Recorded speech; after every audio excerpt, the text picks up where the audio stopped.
ঈদুল আজহার আগে রাজধানীর হাটগুলোতে বেড়েছে কুরবানির পশু, সাথে দর্শনার্থীর ভিড় বাড়লেও বেচাকেনা জমে ওঠেনি।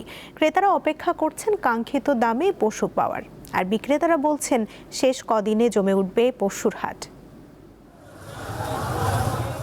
এটি রাজধানীর তেজগাঁও পশুর হাট। পর্যাপ্ত পশু দেখা মিললেও ক্রেতা কম, তবে দর্শনার্থীদের ভিড় বেশ ভালো। তারা কোরবানির পশু পছন্দ করতে ব্যস্ত সময় কাটাচ্ছেন। কাঙ্ক্ষিত দামে পশু পাওয়ার আশায় তারা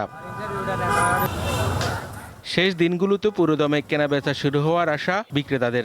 এত নিচে দাম বলছে তার দেওয়ার কোনো কায়দা নেই। আমাদের কিনা দাম তো দূরের কথা, লসে সব চলে যাচ্ছে, এই জন্য আমরা দিতে পারছি না।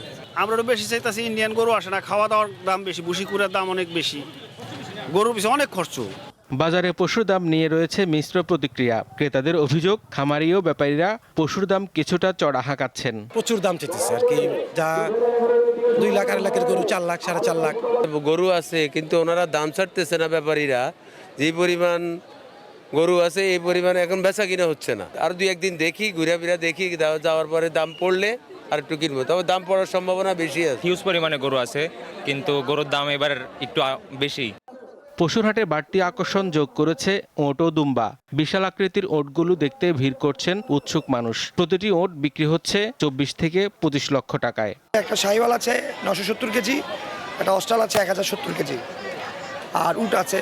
উট তো 2টা বিক্রি হয়েছে, গরু বিক্রি হয়েছে 10-12টা। আমাদের টোটাল 6টা গরু নিয়ে আসছি, কালকে অলরেডি একটা বিক্রি হয়ে গেছে 3 লাখ টাকায়।